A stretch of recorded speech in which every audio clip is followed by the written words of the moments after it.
hope you're having a great week so far. If you were with us on Sunday, you'll know that we were talking about Jesus being the bread of life. If you weren't with us on Sunday, you do now know that we were talking about Jesus being the bread of life. What does that actually mean?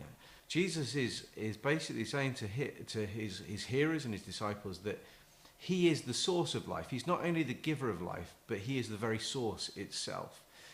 And the way that he does that is by giving of himself through his death and resurrection.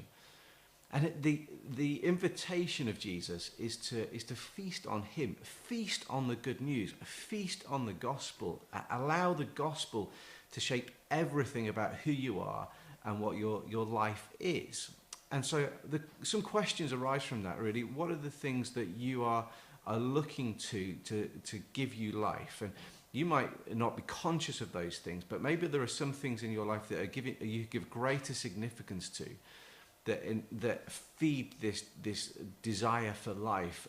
But the reality of it is those things only last for so long.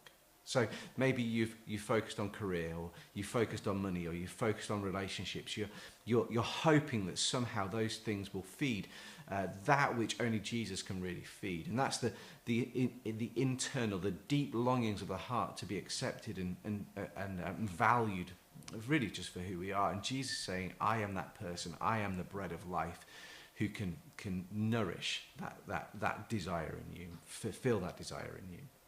And so there are certain implications that come off the back of this, because what does this actually look like? What does it mean for us to have Jesus as the source? Well, first of all, we've got to believe the gospel. We've got to believe that we bring nothing to the party, but Jesus provided it all, and we've just got to simply believe what Jesus says. That's the invitation. That's the call to believe him and trust him, that his sacrifice and that his life is enough. And maybe in doing so, we become content with all our external circumstances and know a deep joy in our hearts. And so I think we've got to believe the gospel. We've got to believe who Jesus says that he is and that which he provides.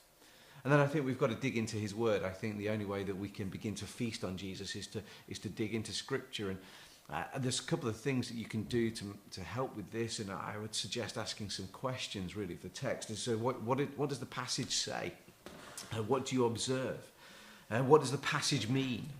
What one thing stands out in that passage to you? And what will I do in response?